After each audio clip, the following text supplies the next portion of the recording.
মিনু, লিখেছেন রবীন্দ্রনাথ ঠাকুর। মিনু পশ্চিমে মানুষ হয়েছে।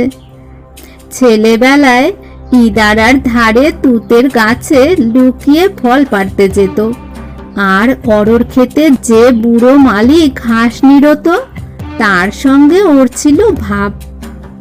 বড় হয়ে জৌনপুরে হলো ওর বিয়ে। একটি ছেলে হয়ে মারা গেল। তারপরে ডাক্তার বললে এও বাঁচে কি না বাঁচে। তখন তাকে কলকাতায় নিয়ে এলো। ওর অল্প বয়স, কাঁচা ফলটির মতো ওর কাঁচা প্রাণ পৃথিবীর বোটা শক্ত করে আঁকড়েছিল। যা কিছু কচি, যা কিছু সবুজ, যা কিছু সজীব, তার ওপরেই ওর বড় টান। আঙিনায় তার ৮-১০ হাত জমি, সেইটুকুতে তার বাগান। এই বাগানটি ছিল যেন তার কোলের ছেলে। তারই বেড়ার ওপরে যে ঝুমকোলতা লাগিয়েছিল, এইবার সেই লতায় কুড়ির আভাস দিতেই সে চলে এসেছে। পাড়ার সমস্ত পোষা এবং না পোষা কুকুরের অন্ন আর আদর ওরই বাড়িতে।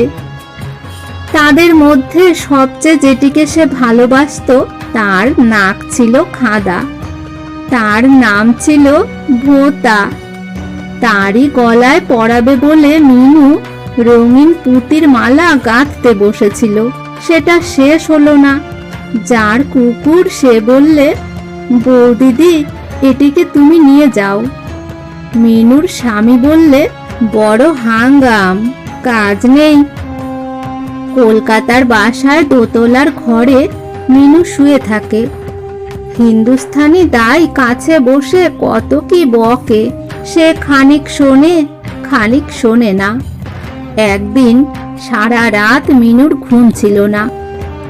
ভোরের আধার একটু যেই ফিকে হলো, সে দেখতে পেলে তার জানালার নিচেকার গোলক চাপার গাছটি ফুলে ভরে উঠেছে।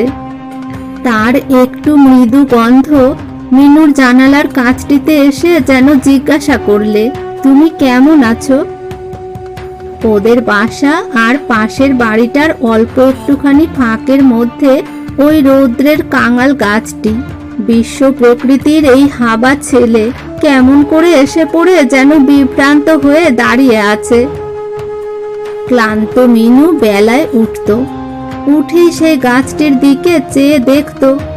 সেদিনের মতো আর তো তেমন ফুল দেখা যায় না। দাইকে বলতো, আহা দাই, মাথা খা, এই গাছের তলাটি খুঁড়ে দিয়ে রোজ একটু জল দিস। এই গাছে কেন যে কদিন ফুল দেখা যায়নি একটু পরেই বোঝা গেল। সকালের আলো তখন ৮ ফোঁটা পদ্মের মতো সবে জাগছে। এমন সময় সাজি হাতে পূজারি ব্রাহ্মণ গাছটাকে ঝাঁকানি দিতে লাগলো, যেন খাজনা আদায়ের জন্যে বর্গির পেয়াদা। মিনু দাইকে বললে, শীঘ্র ওই ঠাকুরকে একবার ডেকে আন। ব্রাহ্মণ আসতেই মিনু তাকে প্রণাম করে বললে, ঠাকুর, ফুল নিচ্ছ কার জন্যে? ব্রাহ্মণ বললে, দেবতার জন্যে। মিনু বললে, দেবতা তো ওই ফুল স্বয়ং আমাকে পাঠিয়েছেন। তোমাকে? হ্যাঁ, আমাকে। তিনি যা দিয়েছেন সে তো ফিরিয়ে নেবেন বলে দেননি। ব্রাহ্মণ বিরক্ত হয়ে চলে গেল।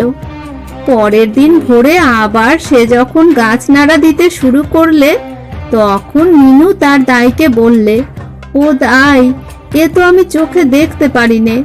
পাশের ঘরের জানালার কাছে আমার বিছানা করে দে। পাশের ঘরের জানালার সামনে রায়চৌধুরীদের চৌতলা বাড়ি। মিনু তার স্বামীকে ডাকিয়ে এনে বললে, ওই দেখো দেখো, ওদের কি সুন্দর ছেলেটি, ওকে একটিবার আমার কোলে এনে দাও না। স্বামী বললে, গরিবের ঘরে ছেলে পাঠাবে কেন?